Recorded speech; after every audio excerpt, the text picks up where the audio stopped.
serving as a capacitor, and that this was the source of Egypt's energy.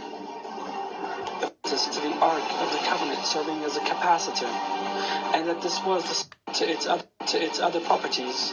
There are also various references to the Ark of the Covenant serving as a capacitor, and that this was the source of Egypt's energy.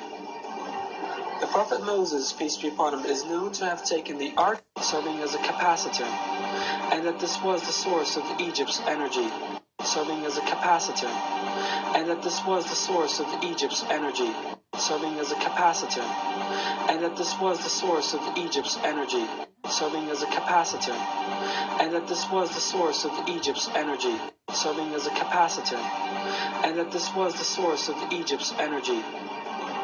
The prophet Moses, peace be upon him, is known to have taken the Ark of the Covenant with him when he fled Egypt.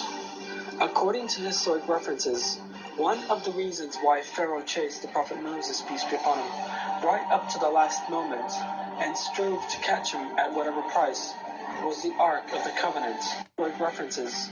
One of the reasons why Pharaoh chased the prophet Moses, peace be upon him, right up to the last moment, and strove to catch him at whatever price, was the Ark of the Covenant, because Pharaoh was aware that all the glory and magnificence of Egypt would be lost without electricity.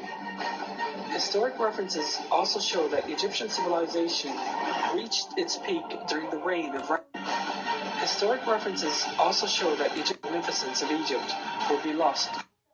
Was the Ark of the Covenant, because Pharaoh was aware that all the glory and magnificence of Egypt would be lost without electricity. Historic references also show that Egyptian civilization reached its peak during the reign of Ramses II, who lived at the same time as the prophet Moses, peace be upon him. But those civilizations collapsed in less than 10 years after Ramses II, and Giza was even abandoned.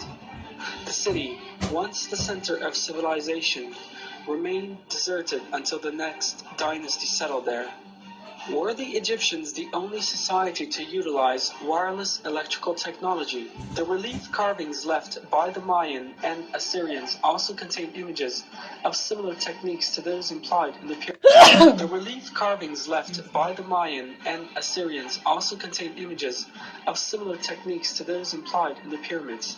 All this information once again goes to demonstrate that there were no primitive people and societies in the past, as evolutionists would have us believe.